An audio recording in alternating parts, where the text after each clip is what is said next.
Hello and welcome, ladies and gentlemen. It is I, it is he, it is me, PWDE Tefwakuyan, in the place to be reviews right here with all of yous, even those Orthodox Jews.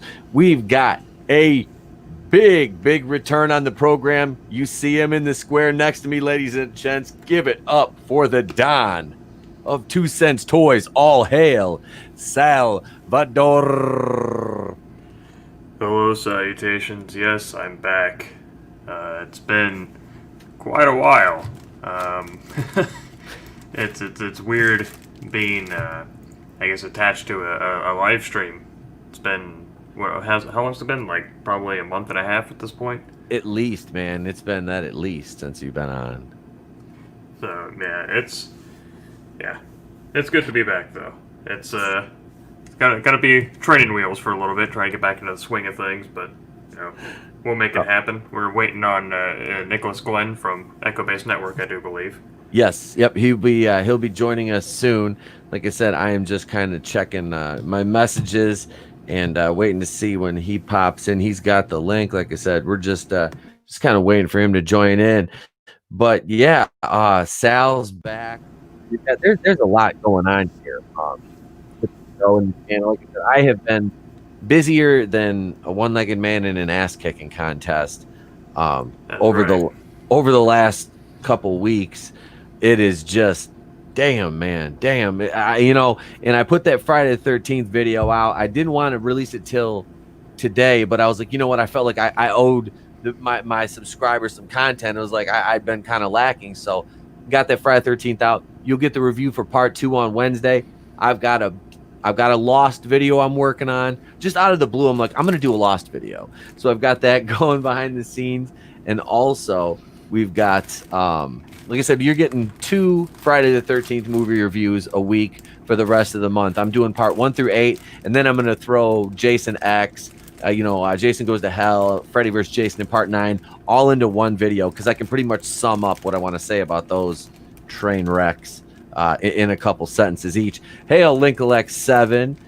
Let's see. He says the sexiest Egyptian and Cobra Arms dealer around. What's up, fellas? Hey, good to see you, man. Good to see you in the chat. The only Cobra Arms dealer. The only. Hail to thee, Warlord Titan Tiberius. Thank you for joining us. Oh, look at this. $5 says Sal is actually bald and silver with a trench coat. There's a distinct possibility. He very well could be. Could be. Little known fact, I don't get morning breath. It just smells like rust. It's like Bender from Futurama. I am Bender, insert girder. Let's see here. So we've got we can kind of go through we've got just the headlines we're gonna dip into here, and I picked five doozies here, so let's hit the sounder. Audio Jungle.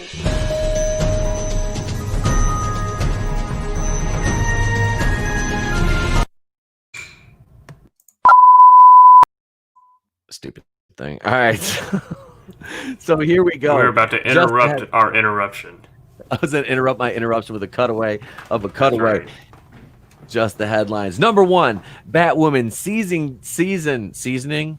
Words are hard. Batwoman season 2 is adding Victor Zsasz and Amygdala as villains. Now, this is per We Got This Covered, so you can take that with a big grain of salt. But I just thought it was funny. And like, they don't talk about adding Black Mass. They talk about adding Victor Zsasz and Amygdala, who are both pretty obscure. Well, Amygdala is pretty obscure as far as, I don't think, has he ever been on like animation? I don't even know, honestly. I'm not even entirely sure. I don't know. My expertise and what would you say, my knowledge base of Victor Zsasz begins and ends with the Arkham Asylum games. So I am not extremely well versed in DC like Alex is, or of Batman's Rogues Gallery outside of focus on the animated series. Like I said, I've watched most of the animated series, and I don't think I've ever heard I don't know. I was like, I kind of read a little bit of the description of the character, but like I said, this is a "We Got This Covered" headline, so I just thought that was funny. I was like, they have no mention of Black Mask with her hand Victor Zsasz, and then you got amygdala. So right, "We Got This Covered" is kind of the opposite of that old commercial of "Just the facts, ma'am."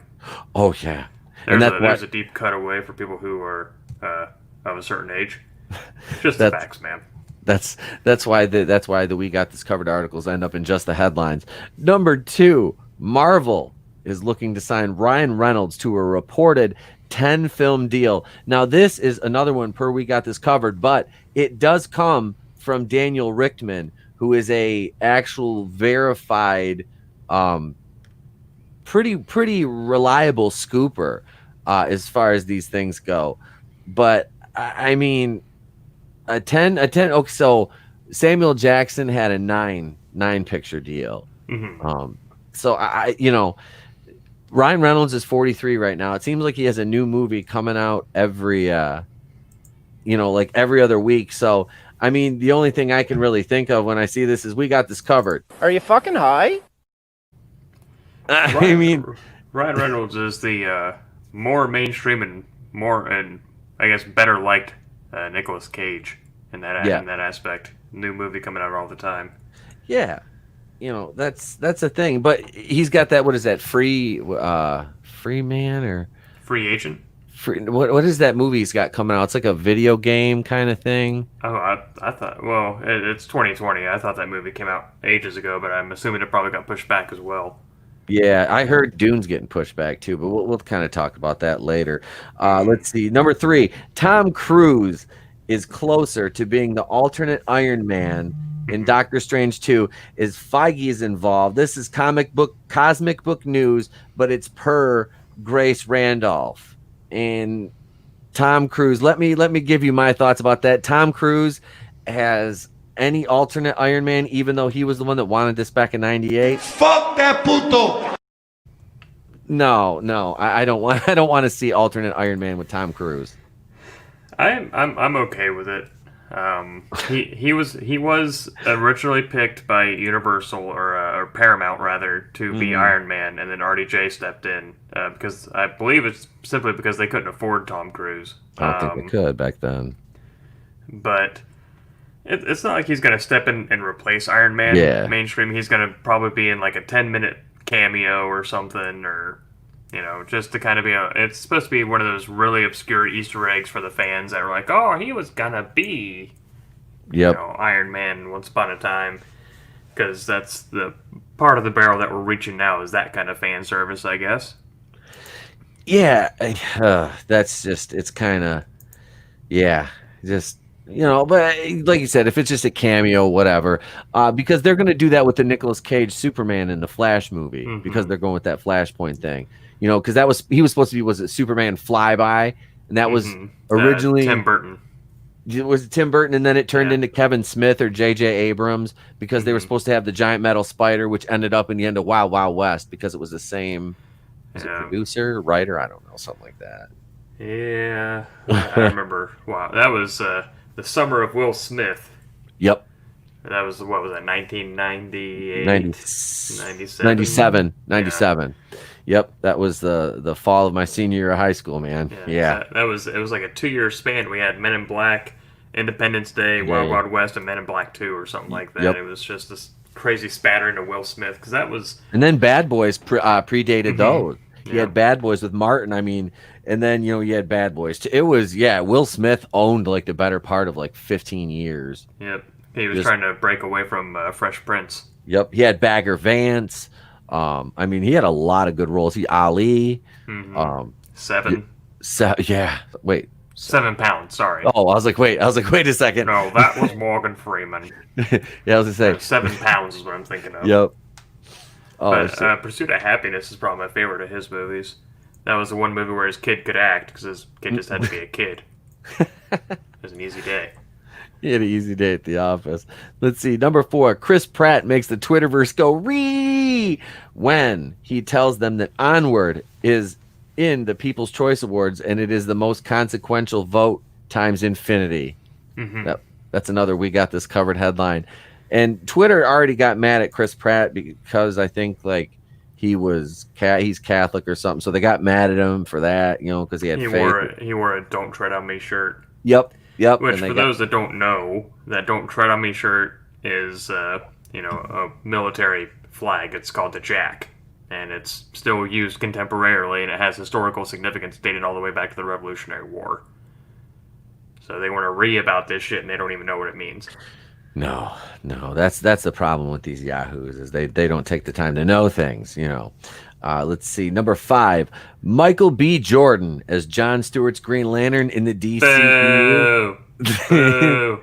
Boo! When he tests a burger. Boo! That is poo. That is poo. That is kind of poo. That is per bounding into comics. That's not even a we got this covered. That was per bounding into comics. So even if it's true, it doesn't mean I have to like it. Okay, he was, solid as Killmonger, all right? Right. He's a very good actor. I'll give him that. He's a good actor. He's a very good actor. But when I think of Jon Stewart, I think of, I don't know, like Michael Jai White. Yeah. Like some big buff motherfucker, not... I mean, he got pretty shredded for Creed and Killmonger. Yeah, I'll give him that. He was yoked out in Black Panther. But I don't know. I still maintain I want a Lantern Corps movie. I want all the lanterns, not just... I don't know why they don't do that. Because they don't have good ideas. All the good ideas are funneled through me and out into the ether. By ether, I mean toilet, because that clam chowder is getting to me. New England clam chowder. Is that the red or the white? I can never remember that one. The white. Yes. That is a damn good movie, and I've actually got a new GIF from that movie, especially for one of our segments, and Nick just messaged me. He'll be on his way shortly. Hooray! He is going to be joining us, and we'll save our weekly trip for when he arrives. Oh, gross. Hey, look, we might as well hold hands and sing Kumbaya while we go inside. Alex, why'd you say that? Oh no! Oh, here, let's there we go. Let's share that for everybody to see. Gross. Oh God, why? Why would you do that? Why? That's what this.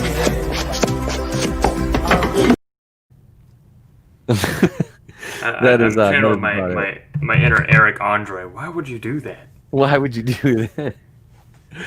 Oh Lord. So that Walking Dead was on last night. I want to talk about this real quick before we do the deal. The season quote unquote 10 finale was last night, and I was happy with it. I'm not gonna lie. I know the show is ending. It was extremely well done. It was a Greg Nicotero directed episode, and he usually does, premieres and finales. So it was on point. They had one of the biggest herds of walkers, like outside of the quarry herd. It was amazing. The quarry, when the walkers were on the quarry around the Alexandria season. But damn, that was forever ago, wasn't it? When they first teased that? 6. That's one of the last things I saw. Yeah, well, last night you had Ryan Hurst, Beta's character, get spoiler alert. I'm gonna say spoiler alert. If you don't want to know, I'm gonna. Ryan Hurst made his exit from the show last night in an epic scene. Carol and Daryl's dynamic is great, leading into their spin-off show. Still, Carol is a great. Carol and Lydia Lydia is basically Carol's surrogate Sophia now at this point. And it is honestly, it was a great, well done scene. It was one of the most visually stunning scenes was Carol overlooking as they were dealing with the Walker herd, leading them away, so they used the song Burning Down the House. They had a wagon tricked out with speakers, and they're using it. There's 12 of our survivors around this wagon, luring the horde of walkers away from the hospital where some of the survivors were holed up, like Father Gabriel and a bunch of them, and Rosita were up there. Those two are still alive? Yeah, and Judith. Okay. Yep, because in the comics they died already. Oh yeah, Gabe gets fucking hung upside Yep. down. He breaks his leg him. in a ladder and gets eaten, and then Rosita gets her head cut off and put on a pike. Yep, she was in the lineup, the Pike lineup. They remixed a lot of that. Okay, that's how Ezekiel ate it in the comics. Yep, yes, he was on the Pike too. Maggie came back last night, and she had this dude with her. I'm assuming it's a guy. They might subvert my expectations, but basically a fucking looks like goddamn Storm Shadow, like okay, bad as fuck. Like just got some like wicked looking blades. Came out and laid shit down because they bailed out. Was it Alden in the woods? I think Alden was one of the saviors who stayed with our group. There he is. Let's get him on here. There we go, ladies and gents. Joining us now, Nick Glenn from Echo Base Network. Welcome to the show, Nick. Thanks for having me on, guys. Sorry I'm running late. I've been tied up with work crap. I work late shift, so I don't start till 3, and I work till midnight. So if I mute it all during this, it's just so you guys don't hear me banging on my keyboard typing. No worries, man. No worries. How's it going, Salvador? It's going well, man. How's it going? We haven't talked since I did on Why We Love Star Wars. Yeah. It's been a minute. But yeah, things are going good. Me and Coach just dropped a video on Squadrons tonight, and had to answer some criticism we got from our Saturday night live stream. Some chuckle fuck trying to call us racist and stupid shit like that. So we had to address that in a video tonight. Why were they saying it? Because something you said about Squadrons? Yeah, so Squadrons is like super woke, identity politics, diversity, like zero white dudes in there. It's all female POCs, all that sort of stuff. And so we were talking about that, and because we were talking about it, somebody tried to say we were racist, so we had to do a video tonight on it and kind of explain where we're coming from and kind of address that. So well, look at the squad. Look at look at the Squadrons in the fucking movies. I mean, yeah. Yeah, and that was a point I made in the video we dropped tonight, was talking about how George Lucas kind of pulled a lot from World War II in the story of Star Wars, and how the Empire was sort of like a Nazi type dictatorship regime, and there were no women in the Empire, no aliens, it was just all white dudes, Yep. And for the most part, that was somewhat the case a little bit with the Rebel side, but also during that time when he was doing Star Wars, you didn't have women in the military on the front lines and all that sort of stuff. So ultimately, Squadrons just doesn't feel like Star Wars. It feels like some sort of woke, extreme leftist wet dream, of diversity and inclusion, and it just doesn't feel like Star Wars. And that's kind of the point that we were making. Yeah, that's kind of why Thrawn was so significant, is that the Emperor notoriously was anti-alien and only wanted humans, and then Thrawn achieved Grand Admiral. Yeah. So. And that was something else I brought up, or I didn't bring it up in the video, but I put it in a pinned comment on the video, was the minorities in the OT were special. They were made special because they were minorities. Lando, Leia, Chewbacca, and then when you just throw all these diverse characters just where they're just everywhere, they just don't feel special. It doesn't mean anything. No, nothing. They're tokenized characters that they're just putting in there just to appease another certain group of people, try to get that inclusion in there. It's just box checking diversity for the sake of checking boxes. It doesn't mean anything or add anything to the story. It's not like the characters are more fleshed out because of who they are. They're just like, here they are, take them, here they are. And it's like, wait a second. Exactly. They mean nothing. These are fucking one-dimensional characters that the only reason they're there is to check a box because they're this color or they're that gender, or that doesn't make any sense to the game. Yeah, they got a trans person, a pilot on the rebel side. It's a dude that's sounds like a woman. You think it's a woman, but it's actually a dude who's trans into a woman, and it's just like, Now, oh, to be good fair, God. there's a couple of guys I know that sound like women. Yeah. To be fair, to be fair, and sit like them. yeah, they got no bass in their voice. none, Yeah, none. very true. But it's weird. I guess that tail away off of that, or to dovetail, that's one of the only characters that I like in the Disney movies, barring Rogue One. I don't even know what his fucking name is, but he's like the blue alien pilot that has these like big jowls. Yep. He's the only one I like. Yeah. I know who you're talking about. Yeah. Doesn't have any dialogue. Don't know his name, but I'm like, I like that guy. I hope he lives. He was more compelling than anyone else. He was, man, because he didn't talk. They didn't give him any dialogue. Rian Johnson didn't ruin his character by writing a single line of dialogue for him and have him say something stupid, Hey, But Adam. hey, what's up, man? He says, "Long live the fighters." Or nah, it'll be fine. I want one of those shirts. That's Christmas ideas, ladies and gents. I want one of those critical drinker shirts that says it'll be fine.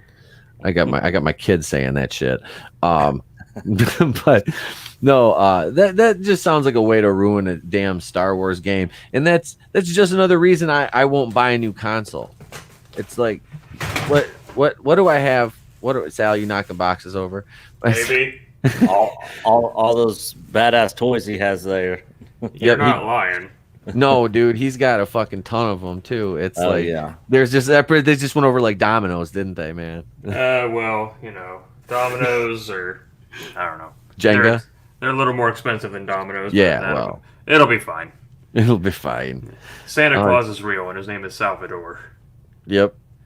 Let's see. Wait, Lick 7 says Pete's on the PS2. Yeah, I've got I'm still playing PlayStation 2, the N64, and the Sega Genesis. All I'm saying is that Jedi Fallen Order was pretty fucking good. Yeah, I think that's the best Star Wars game we've gotten since Disney and EA took over. So that's because EA didn't make it. Yeah, that's part of it for sure. And Squadrons was mine and Coach's most anticipated game of this year, Star Wars wise. I mean, because we come from old school, with X-Wing and TIE Fighter on PC, and X-Wing Alliance, and I mean, we love those games, and so we're pretty pumped about this game, especially with the VR support and stuff. Because I got a PS4 with a VR headset, and Coach had he's got a VR headset and a PC, and so we were pretty pumped about it, and it turned out just to be a huge disappointment. The gameplay is decent, but it's kind of sluggish and just doesn't feel very good. It's real limited. You're basically flying and playing in a shoebox. There's definitely there's some good stuff about it, and there's some bad stuff about it. The single player story is absolutely horrendous. The characters are absolutely horrendous. Some of the gameplay and multiplayer is decent, but you basically have two modes, so it gets old fast. If anyone out there is thinking about getting it, I would recommend waiting till it's free to play. Personally, so you're expecting a box of nostalgia, and instead you got a box of wet dog fart. Yeah, pretty much. Pretty much. Yeah. And we were going to be all on this game, and we were going to be doing content on it, loadouts, strategies, all that stuff. And now we have absolutely no desire to do anything on this game. Oof. So that sucks, because then it's like you lay out the plans for like doing content based around it, and then the game just shits the bed, and it's like, well, there goes that idea. Yep. Yeah, and if you go back and watch some of our older videos, I mean, we've been talking about this game for months and talking about how excited we were for it. And of course, I was the main one that was hesitant on the game more so than Coach, and just because I knew it was EA. And but from what I was seeing from the gameplay trailers and some of the reveal stuff, I was like, man, this actually looks pretty promising. But they were hiding so much of the game and all that stuff. Yeah. They did the same thing, if I'm not mistaken, with the Avengers game. Oh just came yeah, out. That's yeah. what I hear about that Yep. too. Yeah, they were saying like they were building it up like being the toy guy.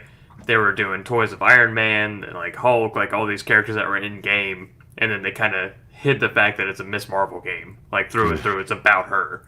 That's fucking terrible. So That's like, of all the superheroes, okay, the little, like, say, think about like younger girls, like, of all the superheroes, like, what they want the girl that her fucking hands are like Stretch Armstrongs and turn into like, canned hams. I mean, it's just like her power set is just so ugh. It's cringy as fuck. And the thing is, you're talking about appealing to younger people. As adults, not so much, but when you were a kid, way back in the Stone Age when we were kids, Yeah. Who were the people that you looked up to? Like cartoon wise, or probably like He-Man, maybe Lion-O. You looked up. You wanted to be as a kid. You wanted to be an adult. You know what I mean? Yep. So when they introduce like, oh, this is this new teenage superhero for kids, it's like, no, that's not for them. Yeah. Yep. Yeah, her powers look ridiculous. I've seen some gameplay, and I was actually kind of interested in that game when they were first talking about it, and I was like, this actually looks kind of good. But I'm gonna wait on the reviews before I buy it. And then I saw Angry Joe posted his review yesterday, and I watched it, and I was like, yeah, that's definitely gonna be a hard pass for me. That just seems, and that's it right there. It's like, I heard you guys were talking about EA. Like, when did EA just like shit the bed as a company? Like, I mean, if it dates all the way back to FIFA. Yeah. Because they're the big thing. So EA stepped on two rakes with Star Wars. Their first foray into Star Wars was what's that called, Battlefront. I've heard of Battlefront. It was the 2015 no campaign mode, online multiplayer only, and loot box crazy. Oh yeah, that was one of the big things with that game. Was all the paywall shit, right? Yeah, pay to win. Yep. Which that started all the way back with FIFA, because despite what we would like to believe, soccer is more popular than any other sport globally. Yeah. And so they were basically having you buy kind of like trading cards, is what they were disguised as in game. And so they were like, hey, we're making all this money after the games come out doing this. So they just really kind of just dogpiled onto that. And that's kind of been their MO ever since. And then they did it again with Battlefront 2. They added a campaign mode, which I bought Battlefront 2 used for like $15. I beat the campaign in about an hour and a half. That's how small it was. Damn. Because they're still on online multiplayer, and they said they were getting rid of the loot boxes or making it easier, kind of thing. So they got rid of they made it so you could grind and earn your character that you wanted to play as.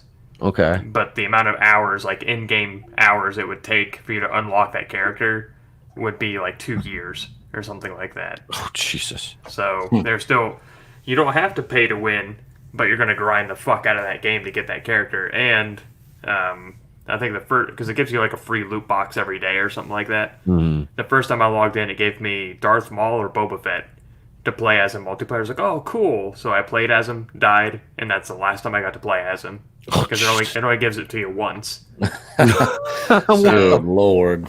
Fuck that. Unless you unlock the character, it's like, here you go, play as this character for one round, and then you don't get to play as them anymore. So, yeah, they've continually shit the bed. Oh, Jesus, dude. And other places around the world, they've tried to outlaw loot boxes. Yeah. Excuse me. Because it's basically gambling. Yep. Is what it is, and their defense is saying that the loot box is no different than a gachapon machine where you put the quarter and you get the little eggshell with a toy in it. They're like, it's no different than that, and it's like, it actually is kind of different than that. Yeah. Let's be honest here. I mean, it's not splitting hairs, but it's not really the same fucking thing. Right. Which the gambling wouldn't be a problem. It's the fact that it's mostly children that are playing.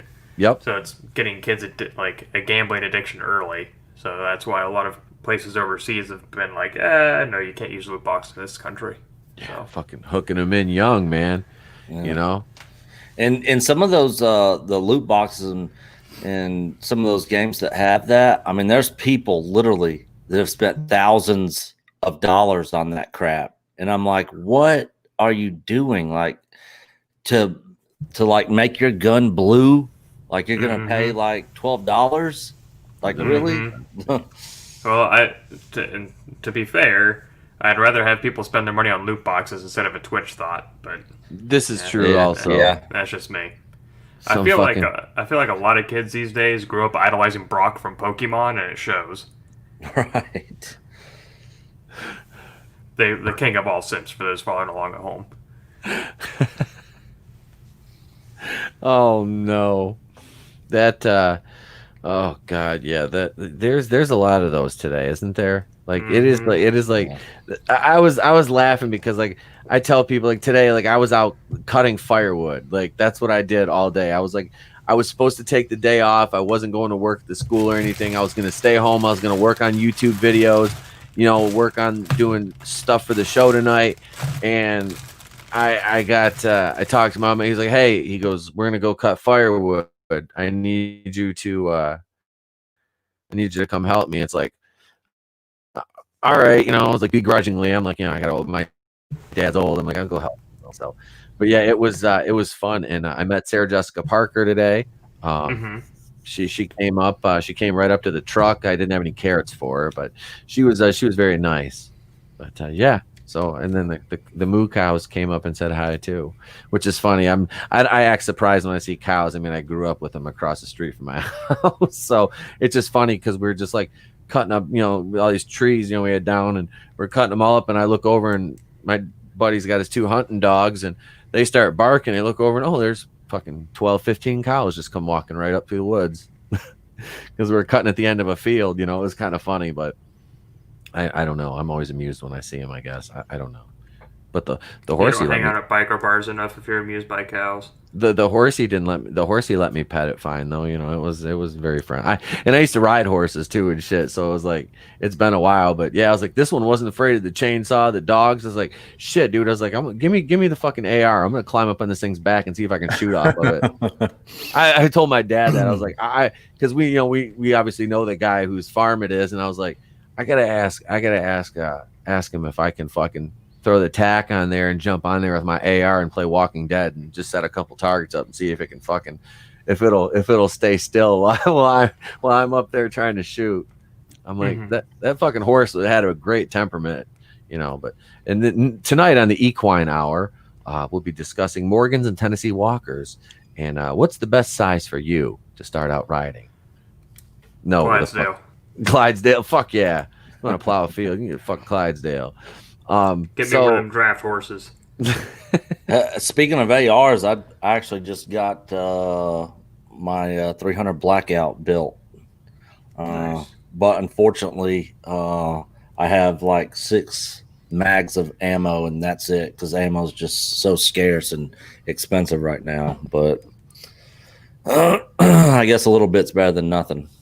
See, I can. I'm up here. I'm able to find pretty much whatever I need. I remember it was closest date about 4 years ago. I went and stocked up a little bit, but yeah, I've got my case. I keep got the couple mags loaded up in there, and yeah, those are I enjoy. I like shooting the AR though. I do. It's only 223. I'm not pushing anything bigger than that through it.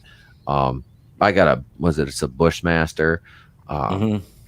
I've had it for about 4 or 5 years now. I mean, fired a couple times. I haven't got to do as much to it as I wanted yet, but I spend my money on computer stuff and my green screen and shit like that. And now It's like I've got it. It works. I'm like just stop, because once you open you go down that rabbit hole, it doesn't fucking stop. Oh God, no.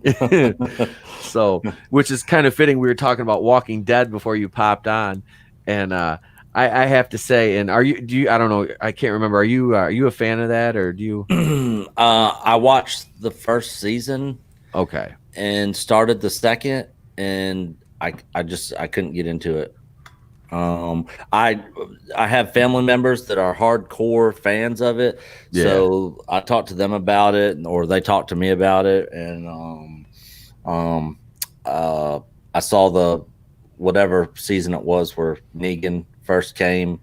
Season 6 and 7, yeah.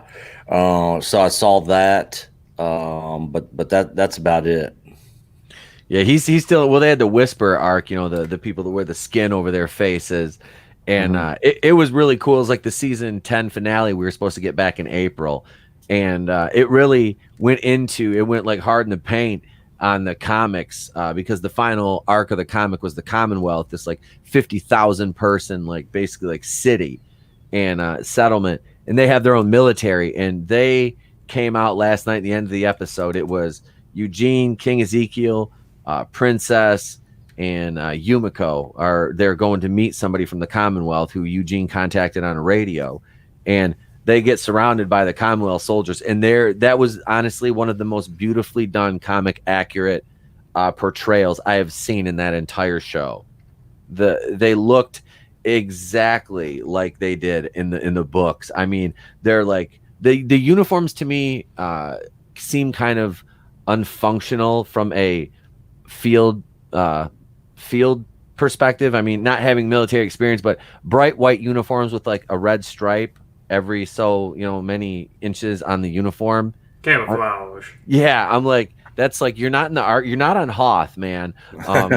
Those would be great fucking Hoth, and I love Hoth, but I'm like, yeah, man, they're like in a train yard. They look bad as fuck. I mean, they're intimidating looking, and they have some really kick-ass soldiers in their ranks, but man, like, I'm looking forward, like the guy Mercer, who's like the head of their like military security force. He's like this big badass dude, and yeah, it's like I really dug him in the books. He was in there for a little bit, but yeah, so it was a great. I thought it was a great season finale. I'm like I said, I love the show. I am one of those kind of like hardcore. I mean, I've been reading the comics since it came out in like 2003, and then the show started, and yeah, so I've been a fan of this I've got a lot of time invested in this franchise. And I'm sad to see it end, but I'm glad we've got 30 episodes left. Plus, that Walking Dead World Beyond show started last night. I did not really like that at all. It was not great. What's up, Gaming Vulture? Let's see, he's popped into the chat. How you doing, sir? Thank you. That's a great gaming channel. If you're into gaming, go over and check out Gaming Vulture. He does the thing over there. Link like says flex. I mean, just tell. Oh, they're playing. Okay, I know what you guys are doing. Oh God. What is this? Wait. Brie Larson posted a video of her turning 31. Well, we're gonna talk. We're gonna talk a little. It's Sal, Nick. We got to get this out of the way. It happens every week at this time. We're gonna have to take that trip. I know it's fall. It's kind of damp. One might even say it's moist outside. But right now, we're gonna have to go inside Brie Larson. Yeah. Hi. Hello. I'm starting a YouTube channel.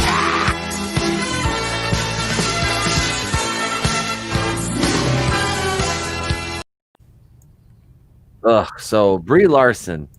What did Brie Larson do now? Well, we've got a list of what movies to watch on streaming services if you are a fan of Miss Larson's. Now, I thought this list was just kind of funny, so we'll buzz through a couple of these here real quick. I'm not going to screen share this because I don't want to. It's Cinema Blend, and let's be honest, it's probably going to slow my computer down because that website has got so many freaking pop-ups. It's ridiculous. Yeah. So, yeah, Brie, we watched we did a horror movie double feature on my channel last Halloween, Nick. We watched 2 horror movies. We watched Hellraiser second because the first one was it was so horrifying. We had to like cleanse our palates with Hellraiser. We watched Unicorn Store with Brie Larson. And Sam, yeah, Sal was there. Oh, that was a shit show. So let's see. I mean, I was just going to say, speaking of Hellraiser, the creator Clive Barker, a good friend of mine is his personal assistant, and he actually did some artwork for his band's cover, for the album cover. That's awesome. That they did. Yeah. Big Clive Barker fan. Yeah. Yeah, Sal, you're kind of like a Hellraiser aficionado over there. That is true. Yeah, this guy To put it mildly. Yeah, I'm like I like the first two. Okay, those are the ones I will rewatch. I can watch the first one over and over again. The second one, I liked it. Like I said, I've seen the one where they're in the casino, in the video game when I can never remember the title of them, and I know they went over to be in sci-fi. See, this frickin' video game is Hell World. Hell World, yep. See, I'm on this article and it's fucking. I'm stalling here because this thing is like bogging my browser down. Fucking Cinema Blend. So let's see. We've got Short Term, which is on Amazon Prime, Sundance, Peacock, and Tubi and Vudu. So there's a good Linkalex. There's a good fucking movie for you to watch. A Tubi movie. You can watch Short Term with Brie Larson. And of course they have her in it. Let's see what else we got here. Oh, of course, they've got Avengers Endgame listed. Room, her Oscar-winning performance for Room that we can never, ever forget about. Oh, can't forget if they don't stop reminding us. Yeah, they're like, we got this covered, reminding you about the 4 times they've been right. Yeah. Scott Pilgrim versus the World. I always forget she was in that movie, honestly. She's hardly Probably in because it. I think I've seen it once, to be honest with you. Yeah, like she's in it and she has an important role, but she's not really in it for that much. Oh, she was in 21 Jump Street too. Mm-hmm. She was way young. She almost looked different. Let's see. She was in that new that movie Just Mercy. That I thought that actually looked kind of good, to be honest with you. But she was in that. The Gambler, which is on Tubi. There's another one for you, Linkalex. I'm hooking you up over here, man. Giving you Tubi movies to watch. Let's see. Digging for Fire. Let's see. I think I've heard of 2 of these movies so far. Yeah, I've never heard of half these. Of course, then they list Cat Pan Mediocre on here. Hey, if you like Captain Marvel, watch Captain Marvel.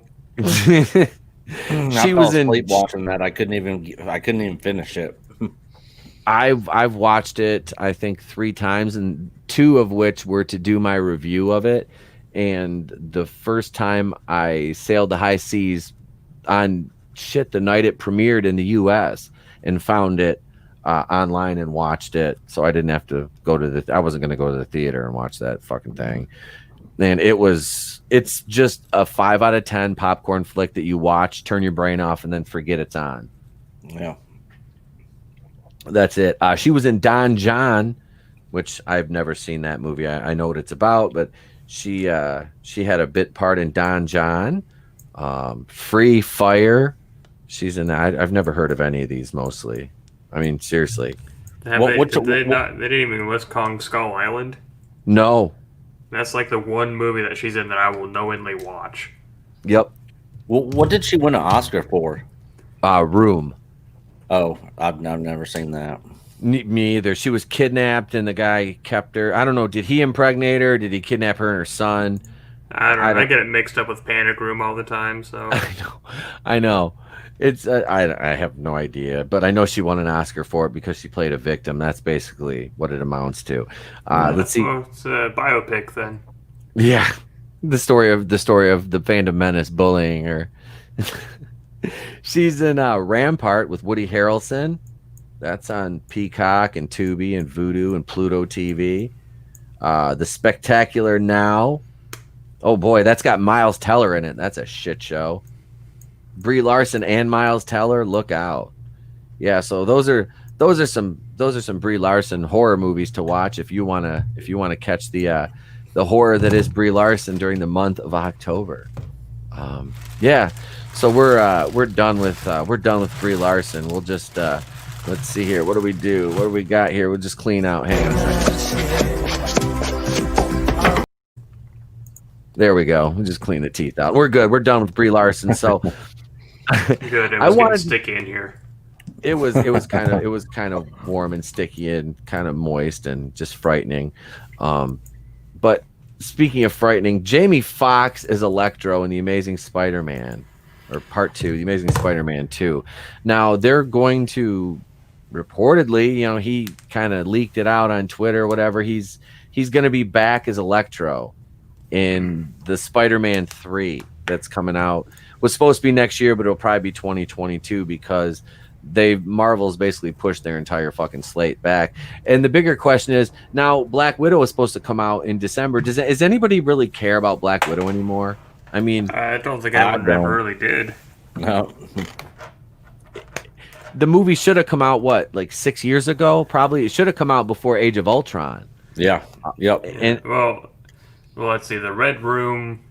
Yeah, probably. It depends on how far they go into the Red Room. But it should have been before or immediately after, because that's what the Scarlet Witch does. That little head thing. She goes back to the Red Room and all that kind of shit. Yeah. So people are like, "What the fuck is that?" And I was like, "What the fuck is that? Why is Thor in a hot tub?" Like, there were a lot of things I didn't get. Yeah, I think that they would have put that Black Widow movie out after Age of Ultron and kind of been like, all right, so you saw this little window of her past in Age of Ultron. Now here's her solo movie on her past, and you'll actually get more context on what actually happened. I think it would have done so much better. But now she's dead. All the Avengers are pretty much gone. So it's like, what does it matter at this point? Yeah. I mean, even dating back to the first Avengers movie, people are like, "Hey, what's Budapest about?" Yep. Because they say that on the bridge, and people have been wanting to know what Budapest is about since then, and they're just like, a thing. Yep. So here's this movie. I like to think that this Electro coming in was like some boardroom meeting that over at like Sony, and like Kevin Feige was there, and they're like, "All right, guys, listen. What if we take the thing people hated the most about Amazing Spider-Man and shoehorned it into this movie?" But what if it's and I've been waiting for the Sinister Six for so long, and this is what's God, gonna I know. Dude, it's gonna terrify me because I didn't like. Okay, there were some things about the Andrew Garfield Spider-Man.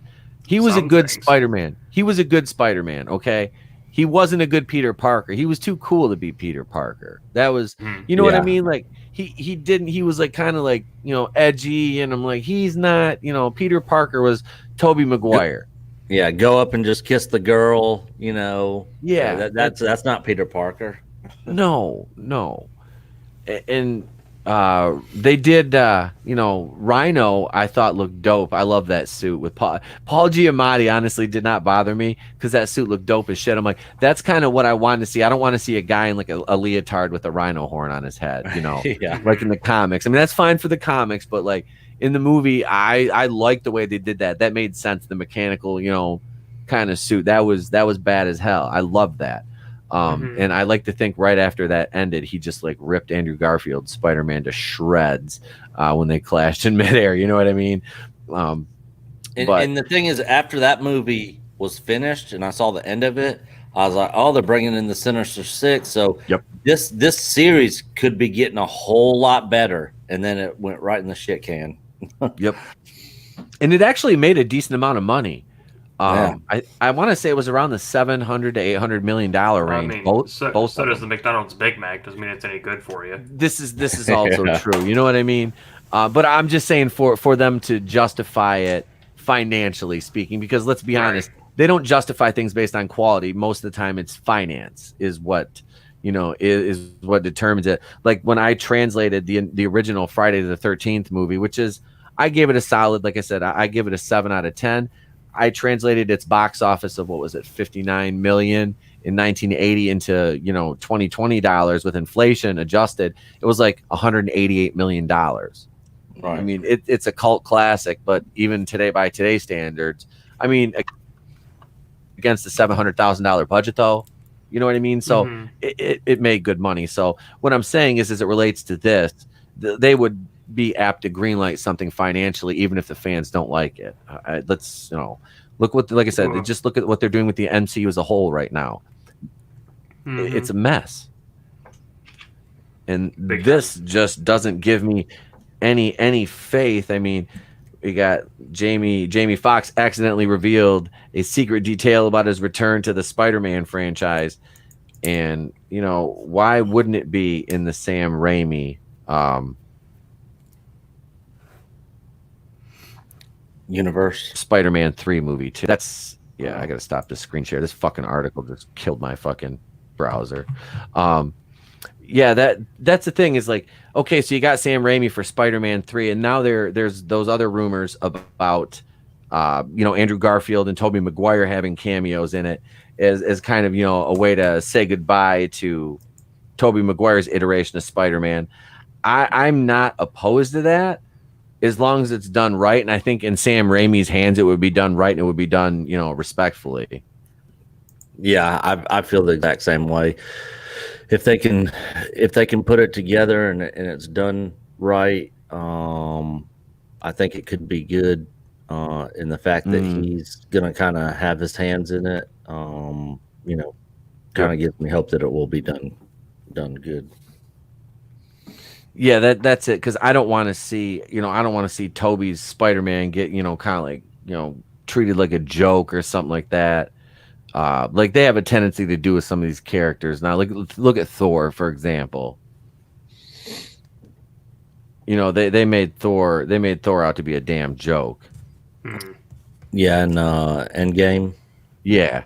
You know, and like I've, you know, heard all the explanations why, and it's just none of it doesn't jive with me. It's ridiculous.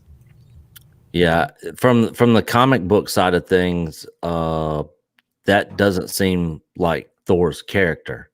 No, at all. You know, that he would go into this deep depression and just become like a total fat ass drunk, you know, playing video games and yelling at kids, you know. Yeah. It's just not his character. No, he's, you know, like defending Korg and Meek online from like Fortnite players. Yeah. It doesn't make any sense. Mm-mm. In the context of his character at all. No, it's freaking, like I said, that bothered me. And like, it's about having Jamie Foxx come back, and they made a point to say, oh, he's not going to be blue. It's like, does that make it better? Does him not being blue, does that make it any better? I don't. He just wasn't. He didn't fit the role of Electro. And the thing is what I'm curious about is this his character Electro from the Andrew Garfield Spider-Man universe? Yes. Okay, so that is so is that Spider-Man Andrew Garfield also? Is this like a different time, like a different dimension or different timeline that they're going to be bringing in to this? Like, I'm not sure how they're going about doing all this. It's going to be the multiverse of madness. Probably was what they're going to do with this. They're going to use Doctor Strange 2 as a vehicle for this. So I think what they'll probably do is you'll have to introduce Fox in that, and then somehow bring him into Spider-Man 3. But now I'm not sure when all this is getting released, because this Spider-Man movie supposedly got pushed back, and Doctor Strange wasn't coming out until 2022 anyway. So it didn't really make sense to me to have the Spider-Man movie come before Doctor Strange 2. That didn't make any sense at all. But I mean, what does Marvel do that makes sense anymore? I mean, they've already basically cast the new Young Avengers team. Mm-hmm. I mean, and that looks like it's kind of going to be a mess. You know, they were putting all their chips on Haley Steinfeld for replacement Hawkeye, and they got her for Kate Bishop. You know, you got the girl they just hired as Kamala Khan. I'm trying to think who else they have. They've got She-Hulk. Yeah, they got She-Hulk. They got Tatiana Maslany to play her, but she was more Fantastic Four. Was she in the West Coast Avengers? I can't remember. You could throw a cat, and there's a good chance that they've been on some Avengers team somewhere. Yeah, that's why, like, I love seeing those. You can buy these like encyclopedias. It's like every Avenger ever, and it's like 4 inches thick. It's like that's because it's the whole damn universe. Yeah, there's a fuck ton of pairings. You know, like I said, She-Hulk's been with the Fantastic Four. I know that, and She was the leader of the Avengers at one point, I want to say, but that was more recently. I mean, now in the comics, She-Hulk just basically looks like the Hulk with a little bit longer hair. Mm-hmm. It's not Jennifer Walters that was, sexy and funny and broke the fourth wall and, joked about how skimpy your outfit was. And, it's just like well, Jennifer Walters, hers made sense because she got hers from a blood transfusion from Bruce, so she got like a minor dose. Yep. So she got basically the strength and the green skin, but still maintained the same basically. Yep. So. Yeah. So that was, that was a good iteration of the character. Now they got what she do within the last year in the books. One of the main arcs she did was she went and broke this dude out of jail. I think he was a rapist. Broke him out of jail and let the woman he assaulted kill him. Good for her. I mean, it makes sense, but I'm like, does that seem like something a superhero would do? I mean, like, not really. That's more of an anti-hero move. But. Yeah, that's what I was like. And She-Hulk is not an anti-hero. I mean, it's like a feminist revenge fantasy, which I mean, I have no issue with, no issue with that happening, but it seems like something like the Punisher would do, not She-Hulk. It doesn't fit the character, and that's what I don't like about these writers. They're infusing their own bullshit into the character. The character's got a long-standing history of who she is, what she represents, and I'm not saying that can't evolve or change over time, but I mean, for the love of God, you don't mess with a character's like core principles and values, and make it stick. I mean, you can do an alternate kind of thing, like alternate reality deal, but I don't know, that just kind of doesn't sit easy with me with a lot of this new shit that they're trying to do. And that's like the thing with Spider-Man now. Tom Holland is fine as Spider-Man. I mean, as Peter Parker, I don't mind Tom Holland at all. I just don't think his movies have been very good. Far From Home was far from funny. It was just painful to sit through. It really was. Homecoming was good because of Jon Favreau and Michael Keaton. Now, Michael Keaton took the Vulture and made him cool, which I think only Michael Keaton could really do. Right. Yeah, he was probably the best part of that movie. He was, man, because the Vulture's just a grouchy old man in a green suit with some gadgets. Supposedly, I remember when the movie came out, there were articles.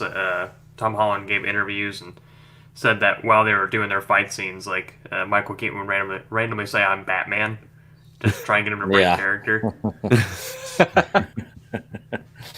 I get to see Keaton do that. Yeah, I'm just looking forward to the day we get actual Spider-Man and not Spider-Boy. That's my big thing. I think the best iteration from the comic books, for me anyways, even to this day, is the Spider-Man animated series, Spider-Man. Yep. The one from the 80s? Or the 90s. Oh, the 90s one. Yep. Okay. Yep. That's probably my favorite on-screen, Peter Parker and Spider-Man to this day. So I'm looking forward to getting something like that in live action. And another thing with this whole multiverse thing that they're going into, I also heard, I guess, Kang the Conqueror is going to be in Ant-Man 3. Yep. And they might be introducing possibly the Fantastic Four also during that time, possibly.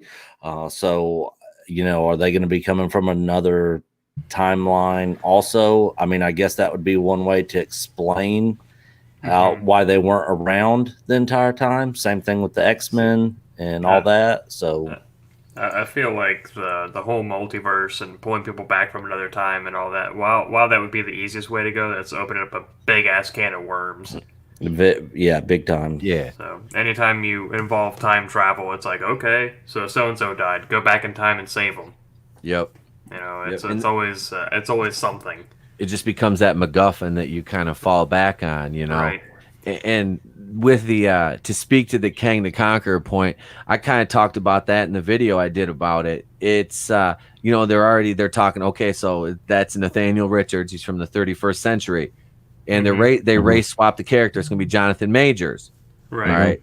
So they're like, so what are they gonna do now? And then you had the rumor, that whole thing. I did that video on John David Washington, you know, the guy from Tenet, and he played the protagonist, Denzel Washington's son, possibly, you know, talking about Reed Richards.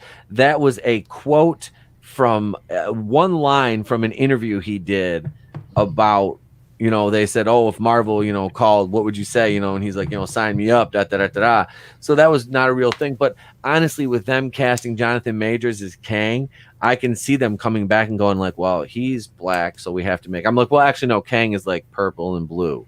Right. And he's technically a normal human under that. But I was talking to, I think I was talking to Jeff about it the other day, because I was always under the impression that Kang was just blue. Yeah, and I guess it's in like the last 5 to 10 years that they're like, oh, it's been a mask this whole time. It's like, oh, okay, but whatever.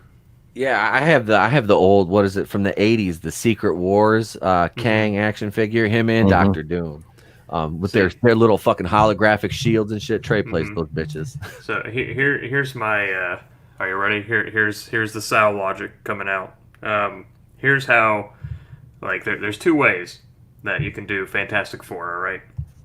So one, and this is kind of like the common one that people say, is like back in the 60s when Hank Pym and Janet Van Dyne discovered the quantum realm, the Fantastic Four went in there, they got stuck, and it's changed their bodies. Now they get out, and it's like 40 years later, oh no, we're the Fantastic Four, we're men at a time, which they've already done with Captain America. Whatever. The way they can do it, and the one that everyone's overlooking, they've already introduced the cosmic, you know, side of things with Guardians of the Galaxy, Thanos, all that. You saw at the end of, what one was it? Far From Home, where Nick Fury's on that shuttle or whatever, the Skrulls the every sword. place. Yeah, put them on the sword station, and they get stuck into their little cosmic shit. Ta-da! Yeah, I actually like those ideas right there. Yeah, that would actually work really well. And you know, no time travel needed on the other one. And they just announced that new series with Nick Fury, and they've been teasing that sword thing. So it's probably going to be an Agents of Sword show, because I think, what is her name? The girl that played, I don't know if it was Quake. Oh, it's no one cares. Yeah, basically from Agents of S.H.I.E.L.D. Because that show was terrible. I've watched, okay, here's what I've watched. I've watched, I think, 6 episodes of the first season. And Same. It was like, it kind of reminds me of an Arrowverse show. It really does. I was very underwhelmed. I do want to watch, though, because I want to see Gabriel Luna play Ghost Rider. I want to see how they did that. Because I'm not gonna lie, man. I like the Nicolas Cage Ghost Rider. You know. Yeah. I did mind it. I was all on board for Agents of S.H.I.E.L.D. because the trailer got me. I was like, this is gonna be awesome. And I don't remember his name. And he became a Deathlock eventually. But the guy that I was super interested in, I was like, oh man, you see him. He falls out of the building and breaks the concrete. I'm like, dude, that's gotta be Luke Cage. I can't wait. And it wasn't Luke Cage. So for Ghost Rider, we've seen Nicolas Cage, we've seen Gabriel Luna and his little Camaro. I'd like them to go. I mean, it'd be a standalone kind of thing, but I'd like them to go all the way back to Spirit of Vengeance and get the Wild Wild West Ghost Rider. Mm-hmm. That was that Sam Elliott's character, I think. Mm-hmm. Yep. I'd be much more interested in that. That'd be cool as hell. That, you know, where do they do with that though? You know what I mean? It's in the Wild Wild West before all this stuff started. Here you go. Like it just wouldn't work. But it's what I'd be most interested in. I'd be. And as we've established, it's about what I want. I'd be down with that, man. Like I said, you know, this I could be. There's a lot of stuff like the Doctor Strange 2. Like I was excited for that when they were going to lean more into the horror aspect of it. And like I said, with Raimi on it, I'm like, okay, all right, we could, you know, this could be good. This could be good. Raimi's doing it. You know, Scott Derrickson was like, it's horror, it's going to be scary. And, you know, Kevin Feige's like, no, there's going to be jokes. There's going to be jokes. Trust me. It's like, Kevin Feige, can we please just have a movie without we don't need a joke every 0.5 seconds, man. We get it. We get it. It's been a very common misconception from the beginning that it was called the Marvel Cinematic Universe. It's actually the Marvel Comedy Universe. That's what the C stands for. The Marvel Stand-Up Hour with Fat Thor. Ed McMahon sitting on the couch. Actually, that would be, let's see, if Thor was Johnny Carson, Ed McMahon would be what, Korg? Probably. That would be Korg. Taika Waititi. Hey, bud. Yeah, it's me. Korg. It's me. I think I stepped on him on the bridge. He's got knives for hands. Yeah. I have his beer in the bucket. Log on to the Wi-Fi. It's free. Yeah. I'll ruin your mythos in a minute, baby. You don't know. You won't because I haven't given it to you yet. Fucking Taco Tuesday. He was getting his own Star Wars movie. He's if he gets his own Star Wars movie, Ryan Johnson's still getting a fucking trilogy. Yeah. I'm getting a trilogy, you man babies. Yeah. We won't ever see that happen. They'll never announce that he's not doing it. It just won't happen. No, they'll want to keep it they'll want to keep everybody waiting, for that Ryan Johnson announcement again. Just it's like a threat, it's like when your mom or your dad had the belt when you were a kid, and they're like, motherfucker, like that. That's right. That's Disney right now. They got Ryan Johnson back here, his big ass round head, and Kathleen Kennedy's shaking him, fucking going up to hit you with a Ryan Johnson trilogy, and he's like, "She'll do it, you man, baby, neckbeard incels. She'll do it." My parents had more follow through than Disney does. Oh yeah. Yeah, trust me, I got that. I took that whooping off. I was fucking with my dad today, and we were cutting wood about that. I was like, "Hey, you remember hitting me with that 2x4? Remember? I never did that." Yeah. Oh yeah, he tried to laugh that shit off. His friend Bud looked at him, and now I'm 40. Bud is 55, and he's known me since I was a kid. Him and his dad used to come up and hunt with my old man on our property, and yeah, he looked and he knows I took some beatings, but I'm not gonna lie, I had them motherfucking shits coming. I earned every one of those. I earned every one, and yeah. My dad used to make me go chop wood all the time. That's kind of a running joke for Coach, talking about me, because he'd be like, "Yeah, every time I'd go to Nick's house, his dad would have him out there chopping wood in the backyard." But it was nice because eventually he got one of the log splitters, where you just put it on there and just pull the handle down, and the hydraulics and stuff would come down and just split the wood for you. So yep. Oh, we got one of those. Yeah, it made my job easier at that point. But I was out there with the freaking the maul. Yep. Yeah. I just got a new one.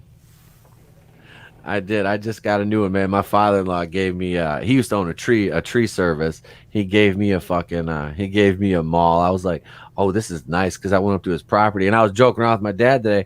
I said, "He's out there, this motherfucker's serious, he's out there. We gotta cut this wood." I'm like, man, when I cut wood, I'm like flip-flops, tank tops, shorts. I got my headphones on. I usually just burn one. I'm fucking drinking a couple beers.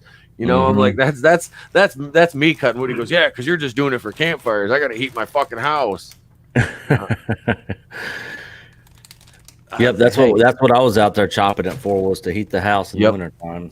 Yep, that was it. I did that same growing up with him. They had this big ass old farmhouse, and it takes a lot of fucking wood to heat that monster. So, yep, we got a couple truckloads in today, and it was a good fucking. I don't mind. I like being outside doing shit like that though.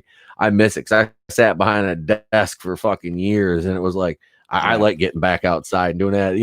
I was gonna make YouTube videos all day. I was like, well, shit, I actually got out and got some exercise. I'm like, that way when I go into the doctors, they'll hopefully tell me I need to lose 5 less pounds. So, right.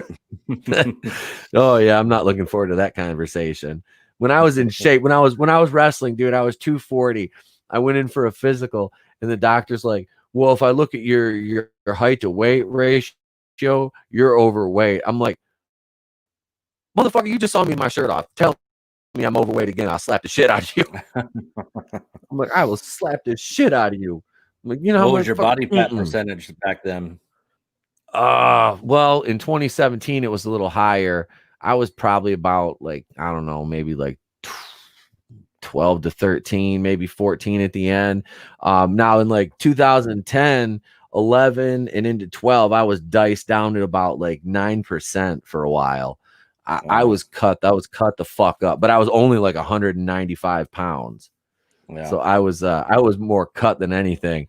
I got bulky when I actually started wrestling full time, because taking those bumps at 200 pounds, it was a little easier taking them at 240 because they had a little more cushion on me.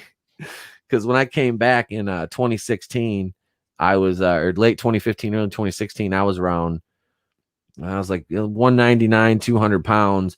And I started eating, like I said, I was up to 9,000 calories a day, and I was lifting 7 days a week. And I got myself up to 240 in about 9 months. No juice, no gear, nothing.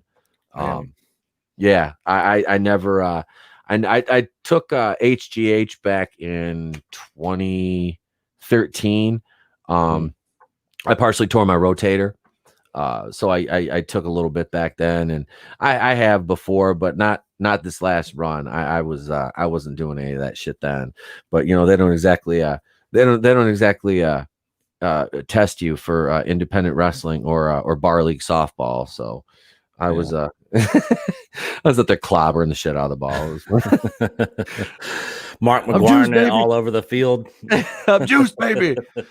This motherfucker hit 60 home runs in 10 games. Yeah, I'm actually trying to cut my weight down right now, doing fasting. Pretty much, I went 8 days with no food. Week before last, only 2 this last week, and I'm on 3 right now. I'm down like 28 pounds in 3 weeks. I don't know if I could do all that without food, man. See, that's the thing though, is like I like, I like a little bit of gimmick every now and then, so I get the munchies. It's fucking over. Yeah. I eat healthy. I eat healthy like during the day. At night, that's like when my fucking I snack, and that's like the worst times. Like after 8 p.m. eating is like the worst. So now it's like I try to have extra fruit or something around the house. So I eat that, and less junk food, so yeah. I drink water with a good pH and good alkalinity, and then add pink Himalayan sea salt and potassium to it. So that pretty much takes care of me feeling hungry or getting headaches or anything like that. That's and good. I didn't know if I was going to be able to do it, but after 8 days, I was out doing yard work, mowing the grass, weed eating, raking, all that sort of stuff, just still doing the same old, and I felt great. So good deal, man. That's great then. If you drop that much from it, hell yeah. And it's still healthy. So yeah, good deal. Yeah, I have enough fat on me to where my body's got all the food that it needs. That's what I said. I split my damn pants like 15 minutes into cutting wood today. I was like, good thing I got long johns on. It'd be a cold ass motherfucker out here, literally. My dad's like, damn. I'm like, shut up. I don't even want to hear it. I was like, I don't even want to hear it. I don't want to hear it. He goes, yeah. He said, because my dad's a retired cop. He goes, you sitting in that chair too much. You start to get that scout car spread on you, huh? He goes, yeah. He's like my old partners. I'm like, fuck you, old man. Some bitch. I said, I'm built like a desk sergeant right now. That's the worst goddamn part of it. Oh shit. So before I get too far down that road, let's talk a little bit of horror before we take her home tonight. Now I'm all you guys are horror fans, obviously. Nick, are you a horror fan? Oh yeah, absolutely. What's your go-to horror franchise?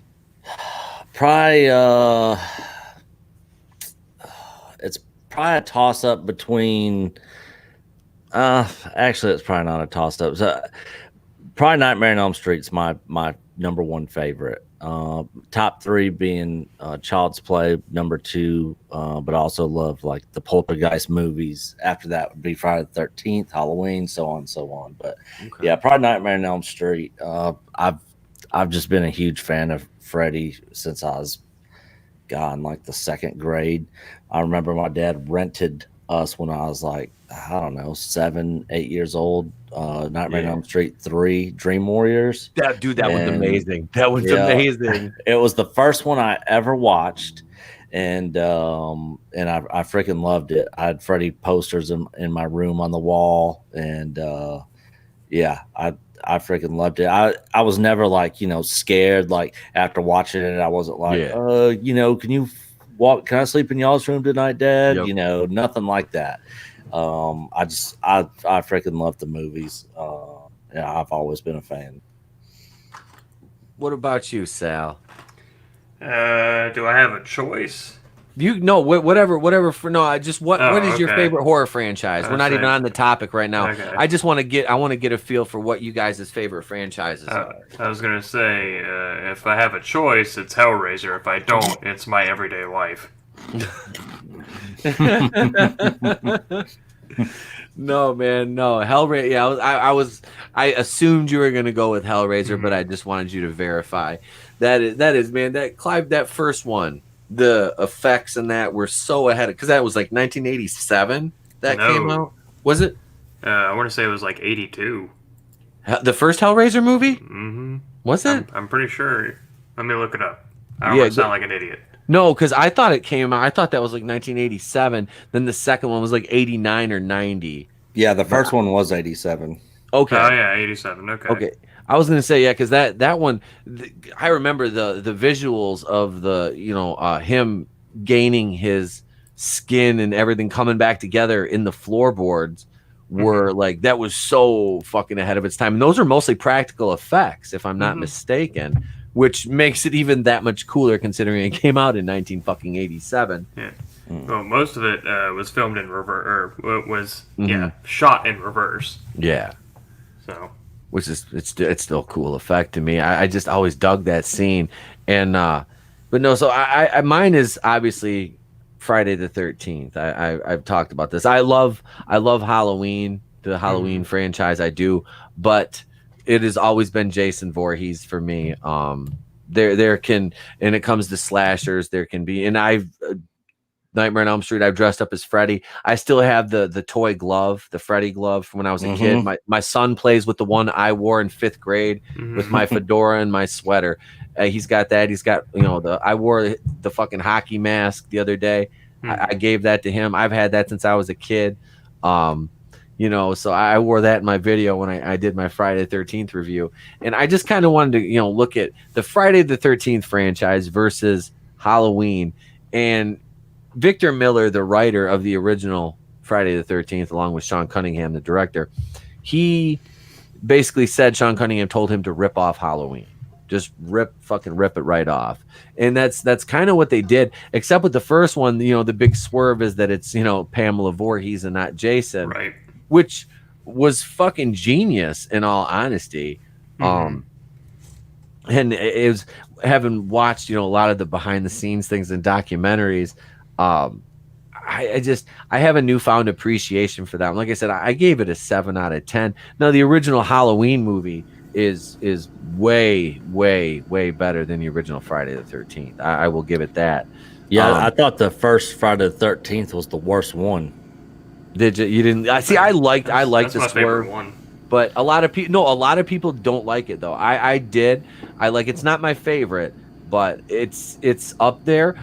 Now they didn't really, think that it was going to go anywhere. And that's what they kind of, that was like, you had the final girl, you have, what's her name? Adrienne King as Alice, she survived and they killed her off. Now they killed her off so quick because they were refusing. They were having trouble negotiating, and it was nothing that she did. It was her fucking agent that cost her basically being a bigger part of the second movie, and that's why she got killed off so quick. She didn't see a script for that, I think, till the day she showed up on set to shoot. Wow. Yeah. Wow. Yeah, for the second one, so they killed her off really quick. But the second one gives us, of course, the fucking greatness that is, Kevin Bacon. Yeah. I think that was his first on-screen role, and then I thought Tremors was. No, Tremors came out in 88, and then Friday the 13th. Getting my ears all fucked up. Yeah, Friday the 13th part 2 dropped in 1981 because it was released literally almost a year after the first one was. And then part 3 came out in August Friday, August 13th, 1982. But so there was a connecting point. There was a connective tissue between Friday the 13th Part 1 and 2, in that you had, the revenge. Jason's, taking revenge on his mother's killer. And then you look at Halloween 2, and they didn't even, want to acknowledge, that wasn't Jamie Lee Curtis wasn't Michael Myers' sister. They didn't know they were going to do that with it. That was kind of just added in. So they did away with that in the 2018 Halloween, didn't they? Yeah, they did. Mm-hmm. Yep, they did. And that sucks, because Halloween 2018 was I fucking hated that movie. You know what? I'm gonna say it. I like the Rob Zombie Halloweens. You can fight me. I don't like them. I actually liked them too. I didn't Rob like Zombie. Did he do 2? He did 2. Mm-hmm. He did Yeah. 2. All right. Now, So the first one I thought was well done, because it was sort of like that origin story that was really only talked about in the original movies. So I kind of liked that aspect of it. yeah, see, the thing, I feel like there's how do I phrase this? I feel like most of the people who liked the Rob Zombie ones, like myself, weren't super absorbed into the Halloween franchise already when they came out. So like I'd seen the first Halloween and probably like Halloween, I don't know, 6 or something like that. And then I saw the Rob Zombie ones. I'm like, wow, these are really great. So I feel like people who don't like it had seen all the other ones leading up to that and were like, I don't like this. Yep. Yeah, For me, the fourth one of the original series was probably my favorite out of the Halloween movies. That is my favorite one. What was the one, you might be able to tell me, that it starts out with like Michael Myers' body floating in a river or something like that, some homeless Part guy? 5. That's the first one I ever saw. That one's kind of a shit show.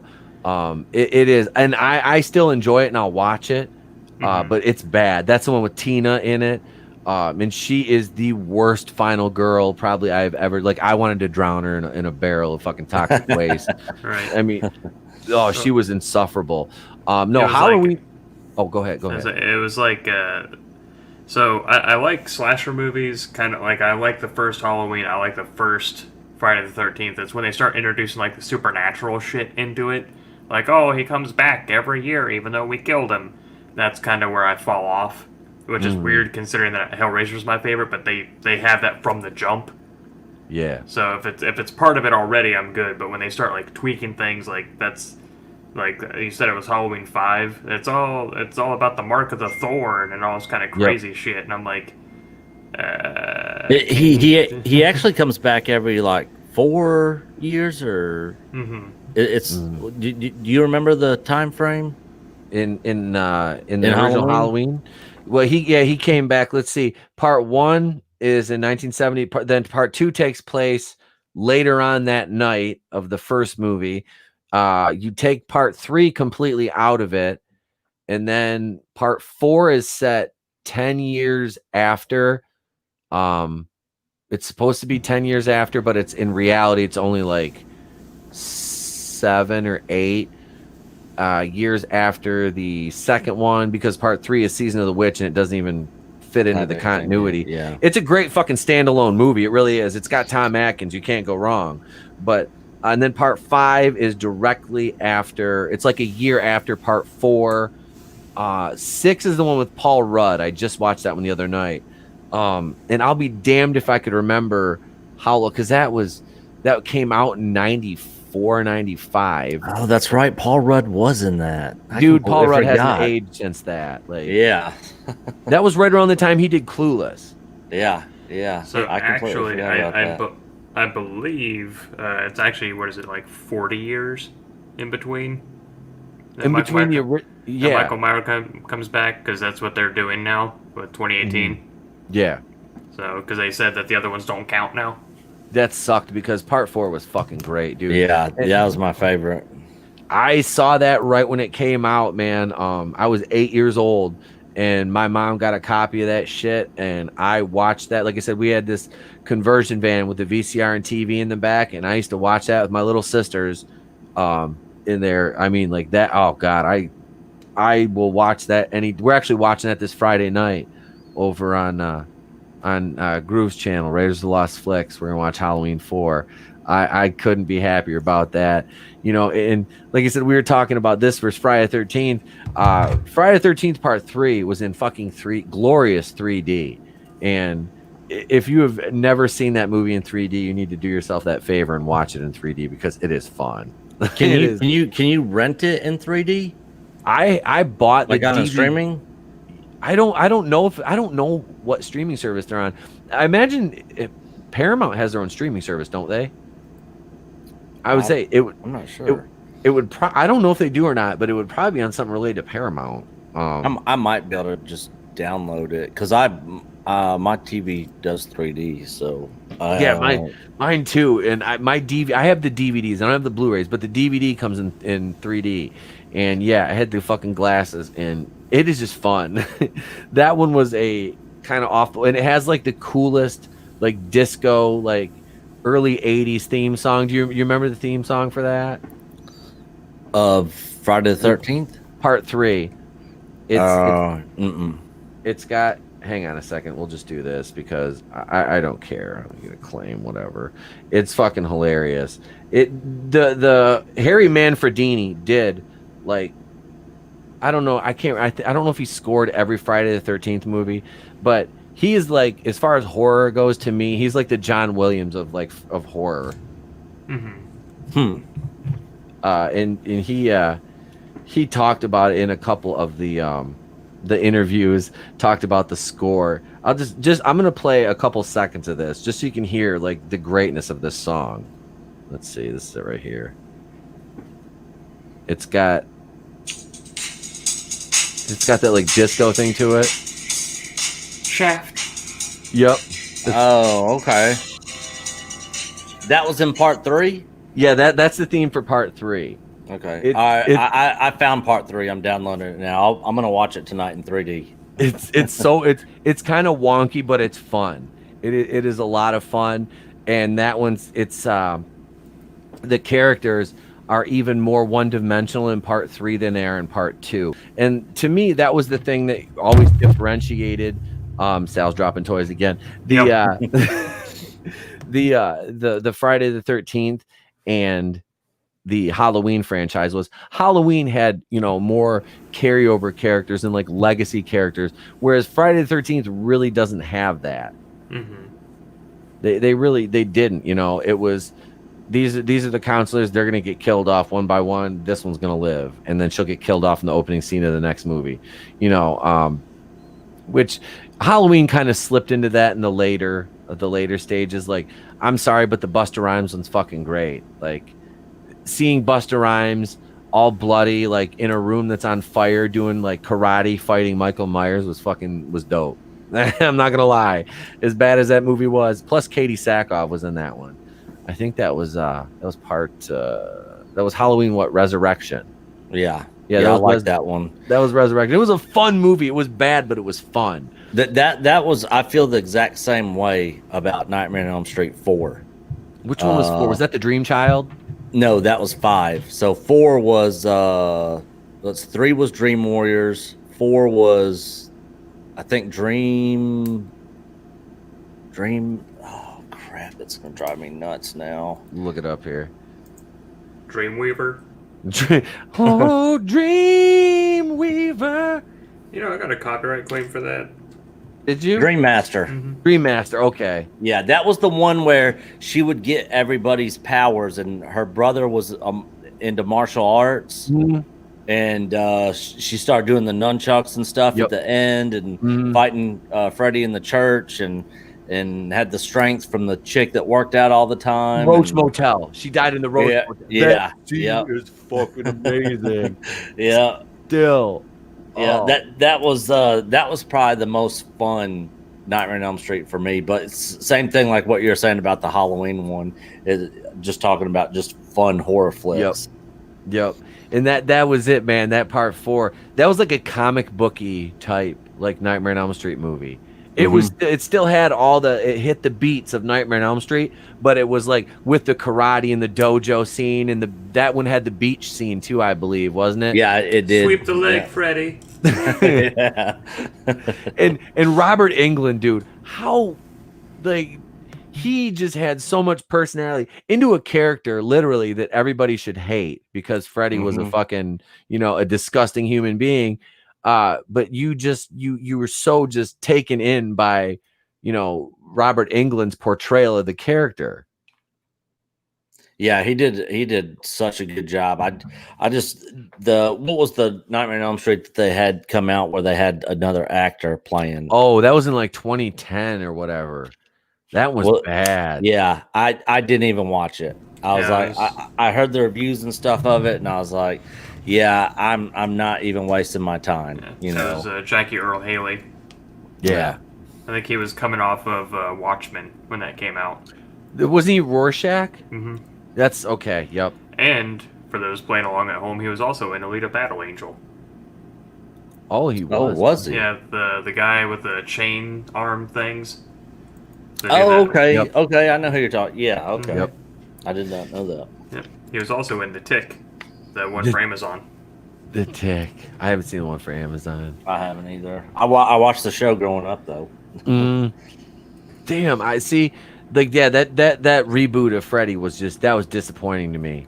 It was way disappointing. It was almost as bad as the Friday the 13th reboot. I was just like, see, I didn't watch the Friday the 13th reboot either. Oh, it was fucking horrible. I remember I was kind of stoked. I went to the theater, and I was like, oh, why did we do this? Why? You should have just left well enough alone, oh. Was that the one where they tried to like smash like the first 3 into one video or into one movie? Basically, yeah, because Jason was not a supernatural being in this one. He was just kind of living in the woods alone. And the opening scene, he killed off those guys looking for the pot field. He kept Amanda Rigetti, in his little hole, and Jared Paladecki from Supernatural, her brother, was looking for him, runs into the rich kids going to the lake house, and the Friday the 13th movie ensues from there. Right. It was a clusterfuck. It's funny because I was going to bring that up earlier when you talked about Halloween 3 in 3D. What was that? It was Friday the 13th Part 3. Friday the 13th 3D, yeah. It was, 2009, 2010, around there when 3D was like making a big comeback. That's when they decided to remake and overhaul like all the horror movies. Like, you had Halloween coming out or at some degree. Then they did Nightmare on Elm Street and Texas Chainsaw Massacre. Like, they were like, oh, but it's in 3D now. Like, even Saw jumped on that bandwagon. Oh, yeah. The Saw. See, and I would say Seesaw. Saw was one of the franchises that I would go to the theater every year. Like, that was when I was with Satan. That was like our thing. When those movies would come out, we would always go, just get all baked out, go watch the fucking movie. And see, that's that. I knew it. You're not Egyptian. You're fucking Iraqi. You're Saddam. Hey, Satan. Hey, guy. Look, it's Satan, guy. Come on, buddy. Hey, relax, guy. I can change. Look, I'm changing, guy. Yeah, but that was Saw was one of those. The first one came out in 2004, I think, or maybe 2005. It was 2005. It was 2005. Yeah, I went and saw it at the theater. Yeah, the first 3 fucking impeccable. Yeah, and then I think by the end of it, it was like because it was everyone that was like personal to him. Something had happened to him or like put him in the situation. And it's like, okay, but then by then it's like, you hit my neighbor's nephew while you were drunk driving. It's like, oh, okay, this is how far we're reaching. Yeah. Yep. I heard you have an overdue library book. Yeah. It was Bookman from fucking Seinfeld, the library cop. It was him all along. He was torturing motherfuckers. He had George. He was skinning him alive because he didn't bring back Tropica Capricorn. Yeah, I got through the first 3 Saw movies, and I didn't watch any more after 3. By the end of 3, I was kind of getting kind of worn out on the Saw movies. I want to say I quit going to the theater after like the 5th one, because I think they did 6 or 7 in the original continuity. 7. 7. Yeah. I quit after 5. I was like, I'm fucking done. And and that takes a lot for me because, I mean, and I'm really not into that kind of horror, but just the way the first one was done, Lee Wanell and them, they did a great fucking job with that. Yeah, I really liked that first one. It was shot on such a minimalist scale too. You know, just very small, very tight, very contained world. And that's what made it so cool. And I plus, and I'm not gonna lie, Shawnee Smith being in that, I had a huge crush on Amanda. Shawnee Smith. Yes. Yeah. Yes. And, for those playing along at home, I think that was James Wan's directorial debut. It was Saw, and he went on to do the Conjuring universe and Aquaman. So. Oh wow. There's been a lot of good movies in that Conjuring. There's a lot of them I need to see though. I haven't seen all the fucking movies in the Conjuring universe yet. The first one's really good. Yeah, I liked them for the most part. The Conjuring. I'm actually caught up on those. Actually, believe it or not, I'm a little behind. I actually thought that they were fairly okay. But those are the thing with me is the movies that really kind of make my skin crawl when I'm alone at night are the movies that are based on like real type events like Exorcist, Poltergeist, stuff with poltergeists and demons and stuff like that's the ones that really get to me. All the other ones, of course the jump scares the first time watching it will always get you, but for the most part they're fun movies for me. But the ones that are based on actual event, Amityville Horror, the Entity, Entity was freaking sick. But yeah, those are the ones that really get me. Yeah, that's I've said that the mark of a good horror movie for me, because I'm in the same boat. I like the ones that are inspired by true events, or they pull from a book of demonology, or they pull from a real source to make their kind of villain for the movie. Is if I watch it and I want to go research that later, to me that's the mark of a good horror movie. Yeah. For those who are interested, The Conjuring is based on a real home. Do yourself a favor and don't look up that house, because it'll kill the whole thing for you. It looks nothing like that. No, it doesn't. Yeah, because it's very kind of southern plantation looking house in the movie, and then it's like a ranch style house from the '60s. Yeah, in real life, and you're like, oh, well, that makes it's based in Rhode Island, and so I should have known watching it that Rhode Island is a northern state and wouldn't have a plantation style house. But I let that wash over me, I guess. But the types of movies for horror that I'm really into are, and people seem to really hate this kind of movie, but I really like The Witch, and I really liked Hereditary. I don't think I've seen either one of those. I haven't either. Yeah, The Witch. It's set in the 1600s, and they use period accurate language when they talk. Okay. And they like the coolest thing about it is like the set that's all filmed on was made by hand, and it was made period accurate. The only thing they didn't use was the period accurate tools to make it, but everything else is like they went nitty gritty. Like they got like a linguistics expert to say, hey, how should we write this dialogue? Like they really went all out for it. But they play on what's called a primordial like horror, or something like instinctual inside of you that just makes you feel uneasy the whole time you're watching it. But there's no like jump scares necessarily. It just makes you feel creepy, crawly the whole time you're watching it. Yeah. Those are good though. That is absolutely, like you said, the mark of a good horror film. I don't mind those. I like that kind, but I've always gravitated more towards like the grandiose, like slasher type films. Like that's just my personal, like I like The Conjuring, that kind of stuff, that vein. Like now, like The Ring, I never liked The Ring. I was never. I love The Ring. I could never get into it. I don't hate the movie or anything. I acknowledge it. It was a good movie. It just wasn't my cup of tea. If you ever, I thought it was all right. Yeah, if you ever give it another chance, just watch the first one. You don't need the other two. Oh, you're talking the Sarah Michelle Gellar ones, right? I Wasn't she in thought that was The Grudge, I think. Was that The Grudge? The Yeah, Ring. that was The Grudge. Who the fuck was the Ring? That's the one where with the videotape. That's the okay. Oh no. Okay, I was thinking. Comes I'm out of sorry. the TV.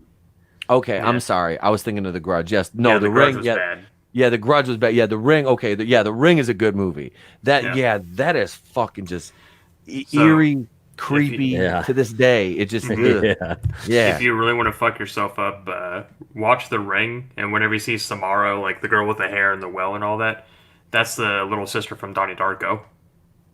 Oh wow, really? Holy I shit! did not know that. No, Yeah. god damn. As if Donnie Darko wasn't weird enough as it is. Speaking of other things that didn't need sequels in slasher movies, House of a Thousand Corpses and Devil's Rejects were fucking impeccable. And then they went and made that 3 from Hell, which is god awful. I haven't watched it yet because I refuse to watch all those that you just mentioned. Really? Yeah. I liked House of a Thousand Corpses. Devil's Rejects was fucking solid, man. Except the end of that, they're dead. You know what I mean? I'm like, yeah, they get shit. So yeah, 3 from Hell. I bought it to watch it, and it should have been a red flag that it was on 4K for $15, and it was a brand new release. Damn.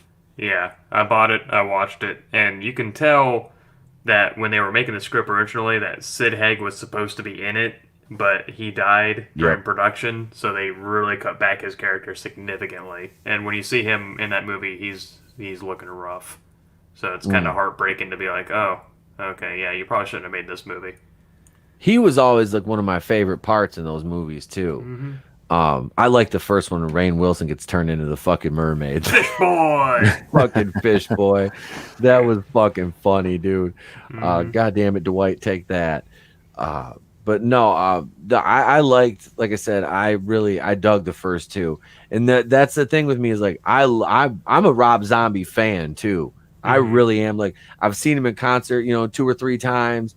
I've listened to his fucking music. I mean, the man puts on a brilliant fucking stage show. Like, I mean, when he opened up in Grand Rapids and did Everybody's Fucking in a UFO, I mean, that crowd moving. Then, like I said, he gets to the end and he's like, hey, he goes, here's what we're going to do. He goes, you're all going to put your stupid goddamn cell phones away and we're going to rock our fucking faces off like it's 1994 and you don't even know what a fucking camera phone is. And then he starts going into the White Zombie shit, playing like Thunder Kiss 65 and all that. And it's like, that was, so I like Rob Zombie, but those Halloween movies to me, I was just like, because like I'm such a big proponent of the originals, even, the less than, savory ones by some people's taste, I still dug them. It's like the Friday the 13th movies.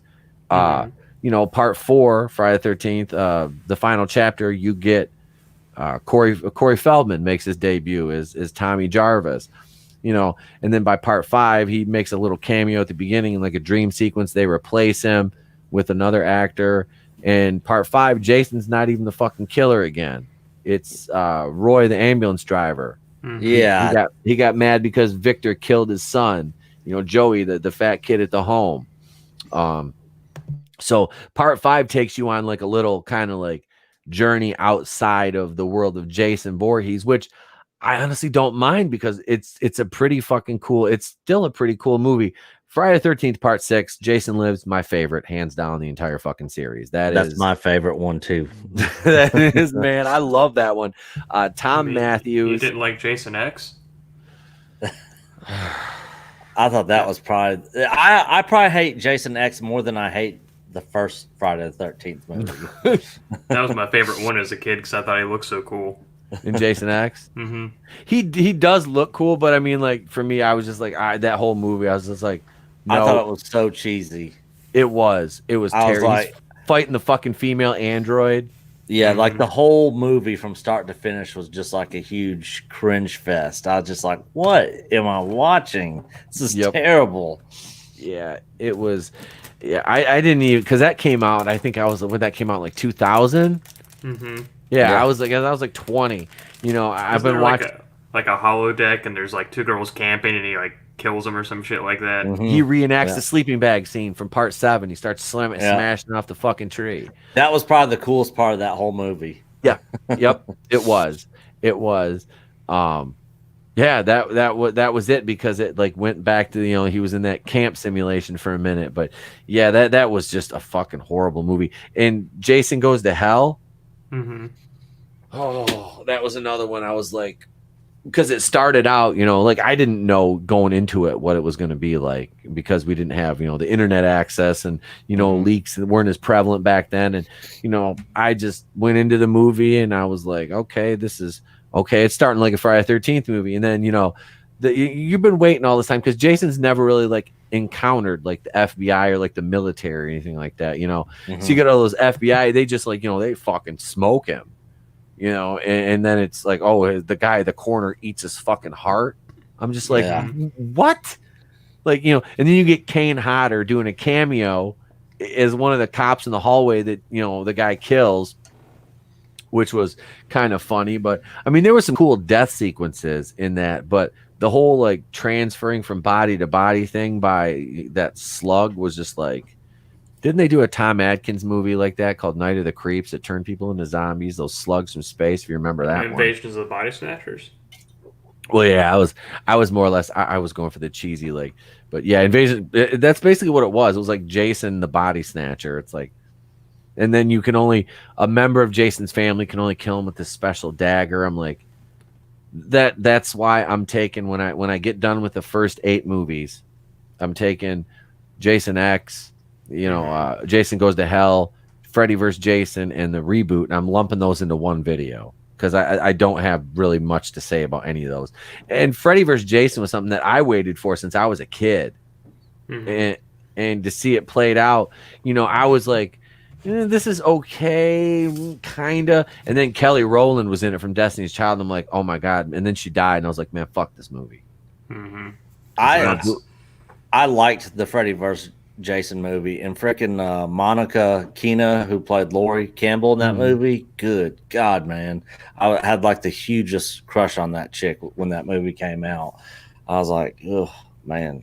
I loved the movie mainly just because she was in it. I didn't hate it as much as I hated Jason X or Jason Goes to Hell or the reboot. I will say that. Because there was the huge rights fight over that, because it was New Line Cinema ended up releasing that. It wasn't Paramount. So that's I mean, the fight sequences were kind of cool, but I don't know. I mean, I don't hate the movie. I will say I don't hate it. It's something that I would probably watch. I would watch that one again before I would watch Jason X or Jason Goes to Hell. That's the only thing I remember is there were supposed to be, I think, 2 sequels to it. They were supposed to do like Freddy versus Jason versus Michael, I think, and then there was supposed to be like a Freddy versus Jason versus Michael versus Ash or something like that. Wow, I kind of liked that direction that they were going, and I was actually hoping to see more stuff like that where they were crossing, storylines with all these other horror franchises. I thought that was a cool idea. Despite what Freddy vs. Jason did box office wise, I was actually interested in seeing more stuff like that after that movie came out. Can we get Critters versus Puppet Master? Yeah. Oh yeah. Puppet Master. Those were some interesting movies. The first one was like, it was bad, but it's like you can watch it and know it's bad. And after that, it's just like schlock. Sort of like Phantasm. Yep. Yep. The first Phantasm's fucking dope, man. That movie's great. What's your bad guy called? The Tall Man? The Tall Man. Creative. Hey, look, they spared no expense. Well, don't even get me started on, remember 976 Evil? That movie started right. That's like watching an Andy Sedaris movie. That just goes right into the tits. Like right, movie starts tits right there, like girls in the shower getting ready to get killed in the locker room. Yep. I have that one on VHS.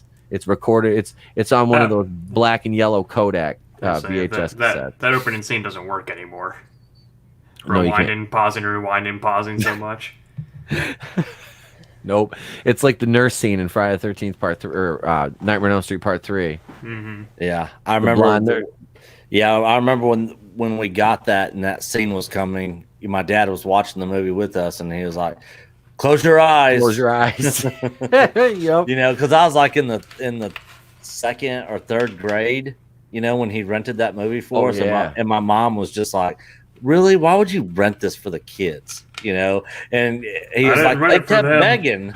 Yeah, they kept begging. You know, to see it, and so yeah. There's a couple horror movies like that.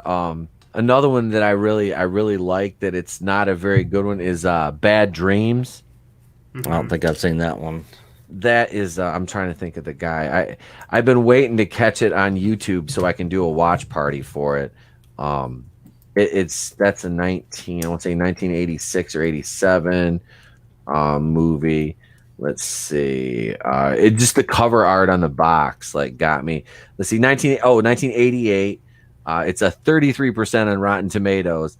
That is let's see. It came out April 8th, 1988. It's got Jennifer Rubin is the star. Bruce Abbott. Richard Lynch was the cult leader in that. It had Harris Yulin, who was Mel Bernstein. He was one of the cops in Scarface. And really nobody. Bruce Abbott was in it, but Jennifer Rubin's like the biggest cast member in that movie. And when did that come out?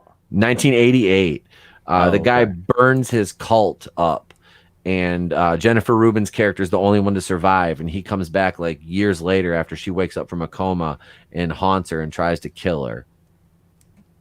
So that's the basic premise of the movie. It's not very good, but it's one of those off the wall ones that I really enjoyed. It's kind of like I said, it's like one of the let's see, one of the bad Friday 13th would be part 7. That's got the girl with telekinetic powers in it. That one that's schlock. Bernie's in it. Remember Weekend at Bernie's? He plays her Tina. He plays her therapist. Who was like, he's a terrible dick of a therapist in that movie too. Like he's like trying to gaslight her and shit. Then he gets killed with a fucking like a big ass like Buzzrig weed whacker, which was kind of nice. He fucking like threw her mom like right in front of Jason, like gets her mom killed. So I mean, his bitch ass deserved it. He had it coming. And then you remember I snuck into the theater because Jason Takes Manhattan came out when I was like 8 or 9, and me and my cousin said I can't remember where we said we were going to see, but my aunt dropped us off at the Star Lincoln Park. Star 8 theater, and we snuck in to see Jason Takes Manhattan. Is that the one where the doctor eats his heart at the beginning? No, that's part 9. That's Jason Goes to Hell. Oh, okay. That's right. The corner, the big black dude. I can't remember the actor's name, but he eats the heart off the fucking examining table because it starts beating. He's staring at it. He's like, it just fucking eats. I was like, what the fuck? Yeah, I was like, what's going on here? I know, like this isn't Jason. What the hell? But yeah, man, Jason Takes Manhattan. It took him like half the movie to get to fucking Manhattan. I'm like, and they were in like New Jersey when they left, because Camp Crystal Lake is in New Jersey. I'm like, this doesn't jive. But yeah, they took that like cruise ship up there, and yeah, his method. One of my favorite deaths in that is the dude, the black kid that's the boxer, and he's fighting Jason on the roof, and he gasses himself out, and Jason hits him one, just knocks his head off. I was like, that one was cool. And the syringe to the heroin, the junkie in the alley that was gonna rape that girl. I can't remember her name, but they're all the same. Just random fucking fine. She was the final girl, but yeah, that movie, that gang, like the punk gang, they come up to him with their boombox. He knocks their radio over and shit, and they'll like pull out their knives. He just takes his mask off, and they all fucking run away. Yeah, that's always was the big thing growing up when these movies would come out. You know, going and see them is, all right, how is the villain in whatever horror movie I'm going to see? What kind of, how more extreme and cool can the kills get? You know, it was always like, all right, how is he going to kill these people? You know, that was some of the most entertaining parts of going to see those for me growing up. Yeah. look at like Freddy in Dream Warriors with the fucking puppet strings, dude, over the Oh hot. yeah, That scene was amazing, and it's time, and it still holds up. It just looks cool. Yeah. I don't care. It just looks cool. There's so many, like, yeah, Jason. It was like, yeah, what can we do to up the body count? Like part 6, I love when he folds the sheriff in half. You know, he has some really cool death scenes in that. They like to go to that arrow in the eye gimmick in the boat a lot. That's on the dock. That is like a staple. Like dock deaths are, you know, the one you're gonna watch, the Friday 13th Part 3 in 3D. There's a super cool spear gun to the eye in that one. Yeah, it's downloaded and ready to go. So I'll be watching it tonight for sure. Yeah, there's some cool. I know I gotta watch. I gotta write my review of Part 4. That one's next. I've got the reviews written for one's out. I got 2 and 3 written. I got to do. Me and the wife are gonna watch Part 4 probably tomorrow night, and we got the show on Wednesday. We'll do Wednesday Raw Wednesday this week, and yeah, I'll have another review. Like I said, Part 2 will be released on Wednesday before the live show, and then you'll get another video at the end of the week from me. I think this is a good place to leave off tonight, gents. This has been a great show. Thanks for coming on. It's been fun. I appreciate it, man. Yeah, absolutely. I've enjoyed it. I do appreciate it, and you can check Nick out over at Echo Base Network. And you know, I was going to say this next time you come on, we got to get Coach on too if he's available.